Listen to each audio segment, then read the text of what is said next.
You hate government, one of them libertarian types, or maybe you just can't stand the president, gun grabbers, or warmongers. Me too. That's why I invented LibertyStickers.com. Well, Rick owns it now, and I didn't make up all of them, but still, if you're driving around and want to tell everyone else how wrong their politics are, there's only one place to go. LibertyStickers.com has got your bumper covered. Left, right, libertarian, empire, police, state, founders quotes, central banking. Yes, bumper stickers about central banking. Lots of them. And, well, everything that matters. LibertyStickers.com. Everyone else's stickers suck.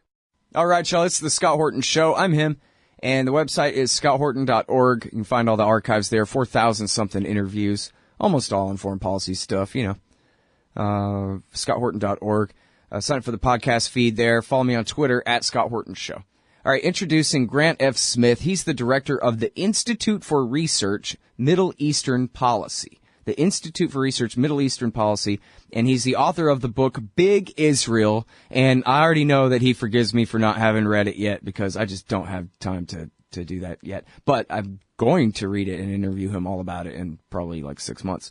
But you should read it, and you should also read all the rest of his books. And if you look at Grant Smith's Amazon page, you'll say, wow, has this guy written a lot of stuff about the crimes of the Israel lobby in the United States of America. I think you'll be very impressed. And I think also if you just want to be blown away, search site earmep.org for the search term .pdf. Just see what you get there. It's the Institute for Research. All right. Welcome back to the show, Grant. How are you, sir? Good. Thanks for having me on again, Scott. You are forgiven for not reading Big Israel. I can't wait to read it, but I have to wait to read it. That's all. That's fine. I have to, is the only reason. Okay, just as long as not too many people take that approach, I'm okay. Yeah, no, the rest of you read it. Unless you also are writing a book about the entire war on terrorism and can't quite fit it into your schedule. But otherwise, look, I have the best excuse. I have the only excuse in the world. That is the only excuse, yeah. For not reading Big Israel right now. But I promise I'm going to read it because I really, really want to read it. You get a permission slip. Yeah. So, and the rest of you, go and read Big Israel. This is the guy who knows the most about the Israel lobby. All right, so now you are suing the U.S. government, saying that they have to stop giving aid to Israel right at a time when aid to Israel is increasing from $3 billion a year, as they say, to $5 billion. I don't know if you want to adjust those numbers or anything like that, but right as this hugest increase is taking place, and the Americans, who I think we already pay for a majority of the Israelis' military budget, are paying even more of it. You're saying that it's illegal to give aid to Israel, Grant? Well, we're talking about foreign aid, and we do actually have, the 1961 Foreign Assistance Act, which, forms the basis for the legality and procedures around delivering aid. So the lawsuit is really all about, as you say, both the final installment, which will probably happen in August. There's a lot of rush going on in terms of, getting something in place in this month so that in October, the disbursement of the final, sort of MOU that was written up in the Bush administration is given over. But, kind of the big enchiladas is giant. It could be up to $5 billion, as you say, per year. New MOU, which Obama's signing into law and then basically passing on to whoever wins the election. So, what we've done is filed a lawsuit in federal court, and it's really all about all 135 pages of it. If you want to read about it, it's at irmep.org/CFP. It's really all about amendments that have been made to the Foreign Assistance Act, which really prohibit any sort of assistance to clandestine nuclear states. All right. Well, and so now, the thing about that is that nuclear ambiguity, that policy where everybody pretends that they don't know that Israel has nuclear weapons, it's been broken so many times, deliberately and otherwise. It's really not a secret at all here. I know that, federal employees are not allowed to talk about it. It's, right. That kind of thing. It's a rule. But Right. no one in the world denies that they have nuclear weapons. Everybody knows they have nuclear weapons. Right. The amount of information in the public domain, whether it was Mordecai Vanunu, smuggling out photos of the inside workings of Dimona, Seymour Hersh with this book, The Samson Option, Abner Cohen with Israel and the Bomb. And, Abner Cohen is the guy who's really done all of the core research on the so-called nuclear opacity, nuclear ambiguity, strategic ambiguity, whatever you want to call it. We're just calling it nuclear ambiguity. Jimmy Carter in 2008 saying Israel has 150 nuclear weapons. I mean, who better would know that than a former president? The U.S. Air Force did a study too, right? Well, it was a U.S. Air Force analyst and published under the auspices of the U.S. Air Force. But yeah, he also did a study. And, Roger Mattson, Stealing the Bomb, a book published this year, all about the Numek incident. So yeah, the evidence is overwhelming to the extent that it makes, this plausible deniability a farce. And what we're trying to show in this lawsuit is that has had very grave consequences and is in fact a violation of the law in and of itself. Well, now, is this the kind of thing where if the judge ruled in your favor, Obama could just sign some waiver and it wouldn't matter anyway?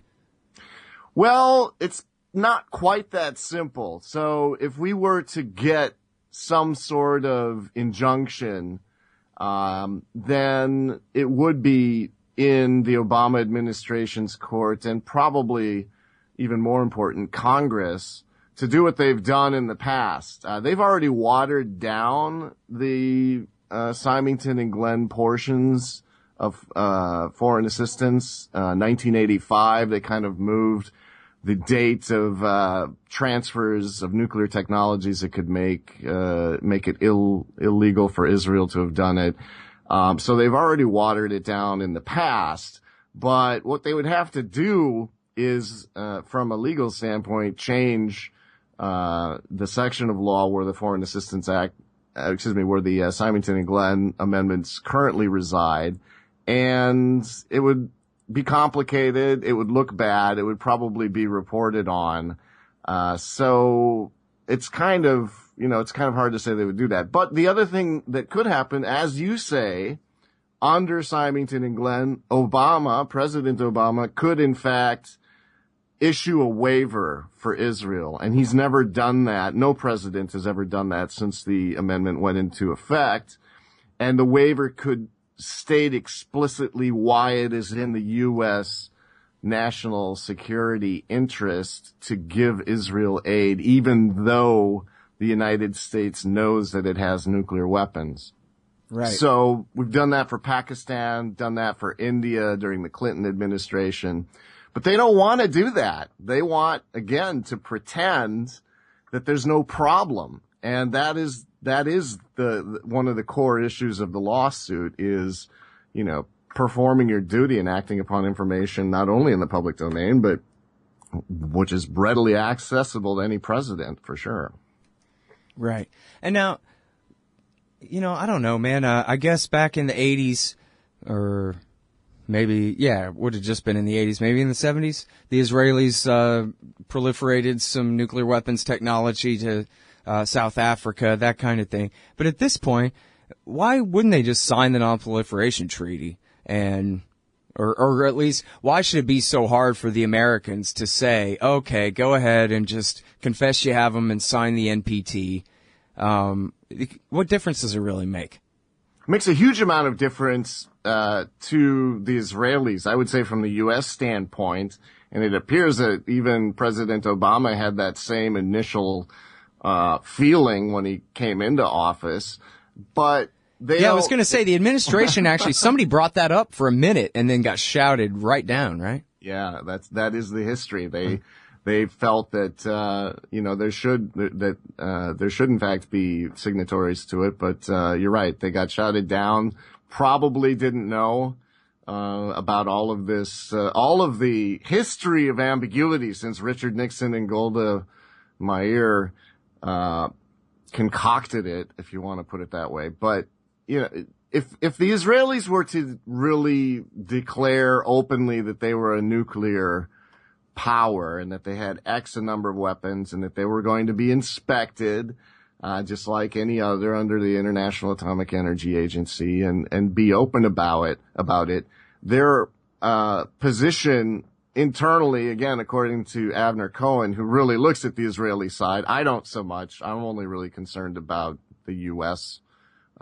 Compliance side, but that it would really make their lives a little bit more difficult because, as they say, or as the experts say, the Israeli experts, they would have to justify why they should be the only nuclear power in the Middle East. And, why shouldn't the Saudis, UAE, and other states that could certainly afford it, why shouldn't they go nuclear as well and have their own deterrence, the ultimate deterrence, which has been proven pretty much to be, the best way to avoid, a massive attack on your country. It hasn't stopped conventional wars, to be sure. But anyway, they don't want to deal with that issue.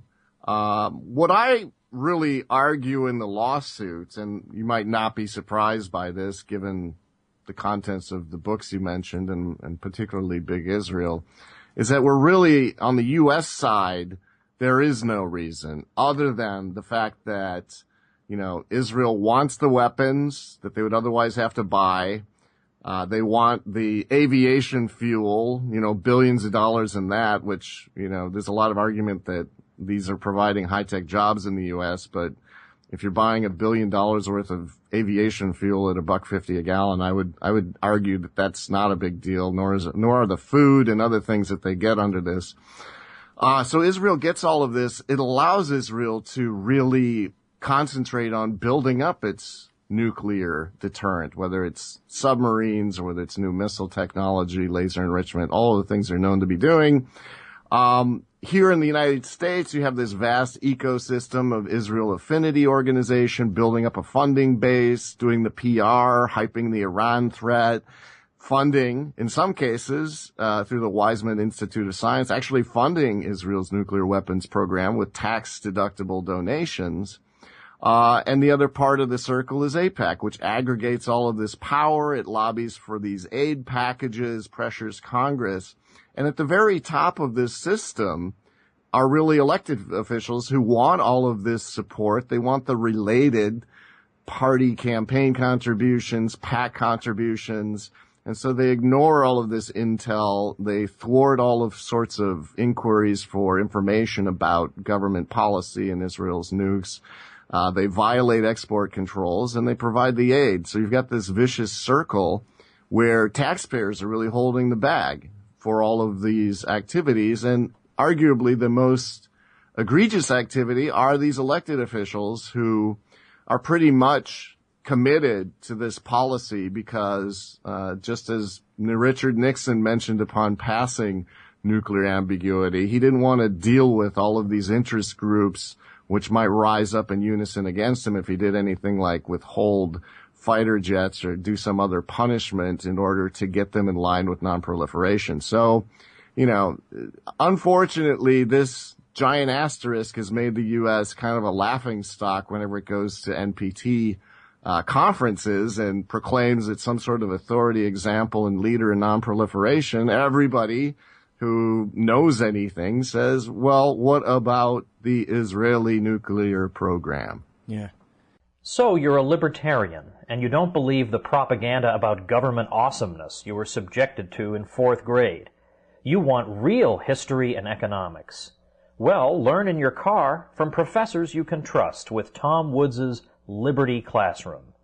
And if you join through the Liberty Classroom link at scotthorton.org, we'll make a donation to support the Scott Horton Show. Liberty Classroom, the history and economics they didn't teach you.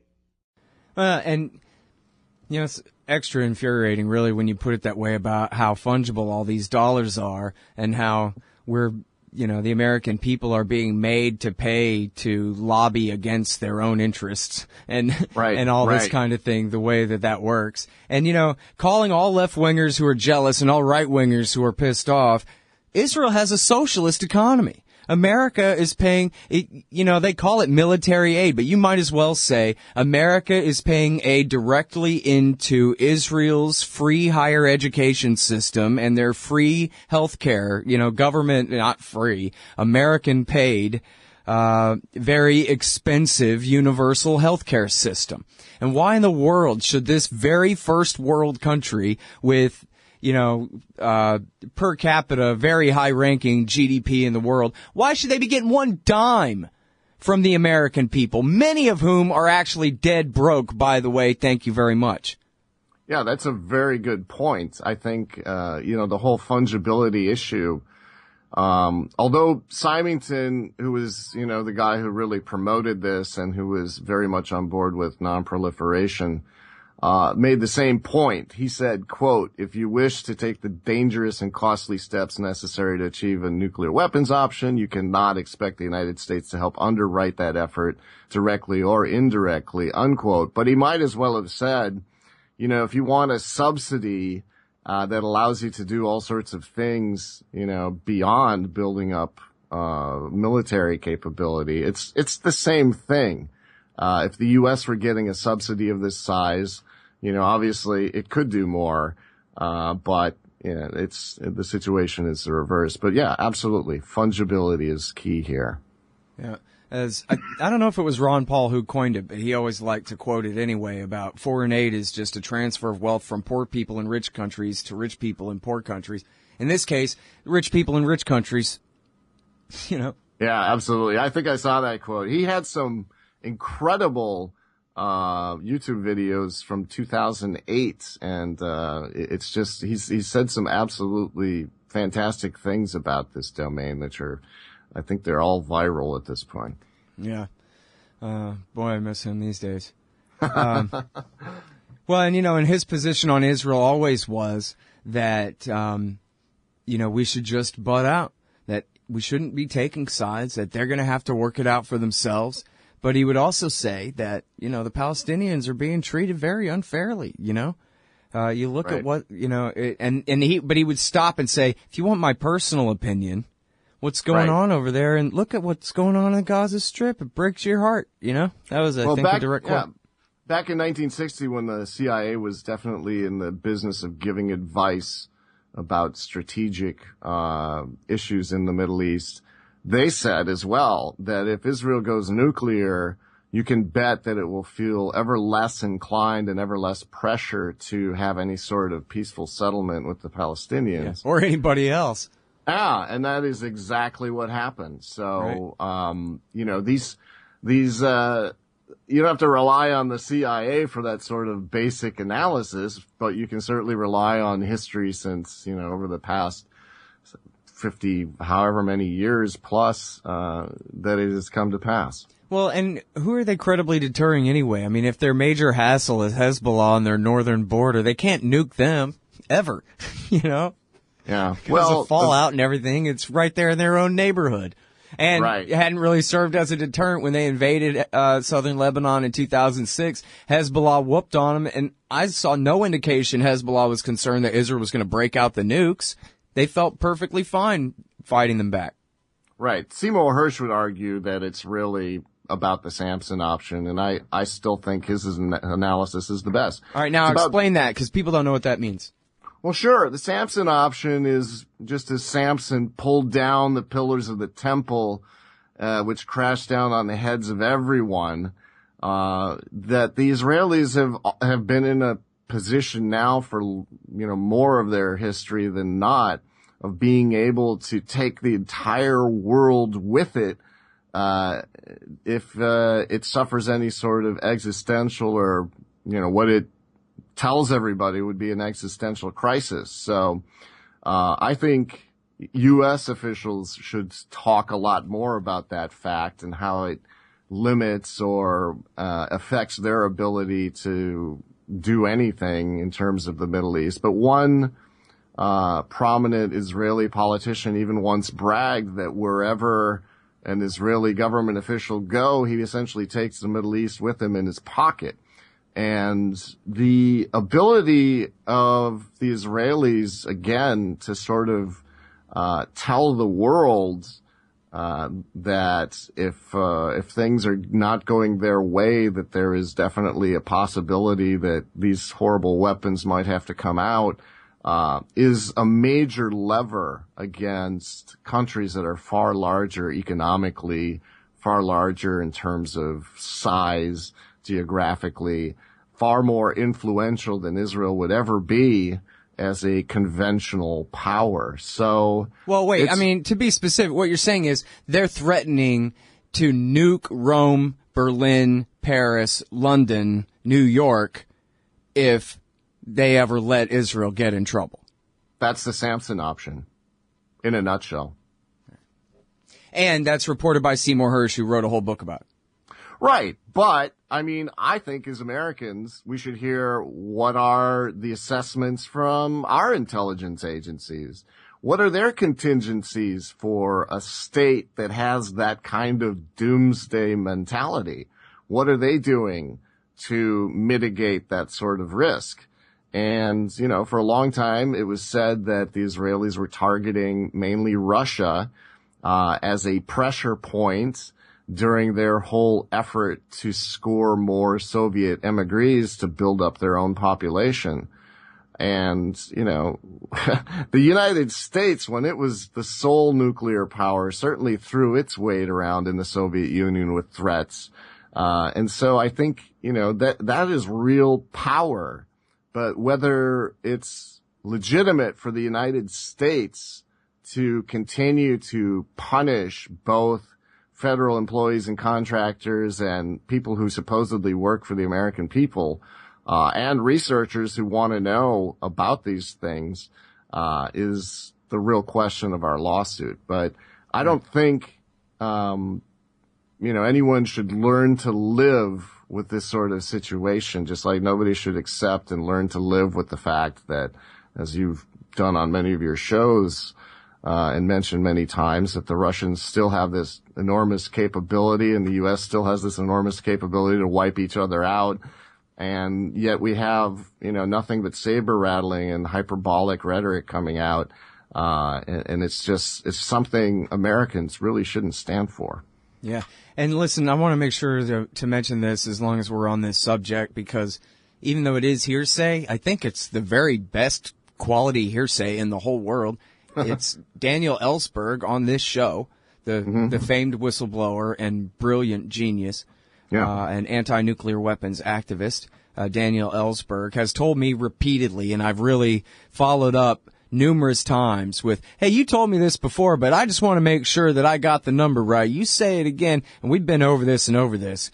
And he says that Mordecai Vanunu, the Israeli nuclear weapons whistleblower, told him that Israel had 600 nuclear weapons, not 150 or 200, 600, and they included hydrogen bombs, thermonuclear weapons, presumably in the tens of megatons then.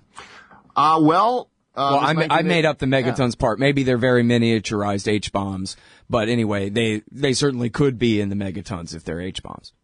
Well, Vanunu is in a position to have known, and his information, is 30 years old now. But the 1987 DOD report we had released in 2015 certainly verifies that they had programs working on hydrogen bombs. So I would find that credible, and there have been lots of reports that they have tactical nuclear weapons. I would certainly like to hear credible information about all of this and why it exists and what the U.S. position is, but we're not able to get any of that. We have, again, what you say, the very best hearsay available. Right. But it's certainly an issue in a region as explosive as the Middle East, that the people should have much more information about it. Yeah. And hey, it's the age of WikiLeaks. So for all the CIA people listening to this later, grow some balls and leak some docs. What the hell? You wimps. Yeah. Well, I guess the problem is that nobody probably wants to be the next James Doyle, who wrote a very innocuous piece for a magazine, which stated as fact, the Israelis have nuclear weapons. Here's some strategic implications of that. And what happened to him? Is he still working at a national laboratory? No, He was treated like a criminal. He had his computer searched, his home searched, he was fired. And that's what happens to people who have the clearances to know about these sorts of things, who want to talk about it to the American people, particularly under this new gag order that we cite as the Obama administration's unique addition to nuclear ambiguity, a gag law called WPN 136, which is specifically to keep government officials and contractors fearful of ever talking about this. So that's why I believe you have people like Paul Pillar, who certainly had the clearances as a major top-level CIA official. Even when he writes about these things, he calls them Israel's kumquats. You know, he uses euphemisms because there is a political decision to have passed a gag law that will severely prosecute any of these officials for doing it. And our argument in the lawsuit, what gives us its standing to even go to court, is that this isn't just a threat to government officials. It actually impacts everybody who tries to get information about the functions of government. It actually thwarts the Freedom of Information Act, mandatory declassification reviews. All of our sunshine laws are being destroyed by this type of unlawful gag law. Yep. All right. Well, listen, man, it's great work that you're doing, and I sure do appreciate that you do and make time to come on the show and talk with us about it. Hey, Scott, thanks for having me on again. All right. See you, man. Appreciate it. See ya. All right, y'all. That is the great Grant F. Smith. He directs the Institute for Research Middle Eastern Policy, IRMEP, IRMEP, IRMEP.org. And he's suing them on your behalf all the time. Check out his Amazon page. A ton of great books, including how they stole nuclear weapons material from the United States, the Israel lobby, that is, and the Israeli spies. And that's Divert.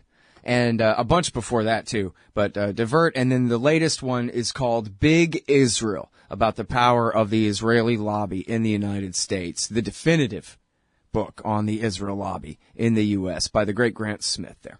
Hey, y'all, Scott Horton here for WallStreetWindow.com. Mike Swanson knows his stuff. He made a killing running his own hedge fund and always gets out of the stock market before the government-generated bubbles pop. Which is, by the way, what he's doing right now, selling all his stocks and betting on gold and commodities. Sign up at WallStreetWindow.com and get real-time updates from Mike on all his market moves. It's hard to know how to protect your savings and earn a good return in an economy like this. Mike Swanson can help. Follow along on paper and see for yourself. WallStreetWindow.com. Superior blends of premium coffee. Roasted fresh in Zionsville, Indiana. Darren's Coffee satisfies the casual and the connoisseur. Scott Horton Show listeners, visit darrenscoffee.com and use the coupon code SCOTT at checkout for free shipping. darrenscoffee.com. Because everyone deserves to drink great coffee.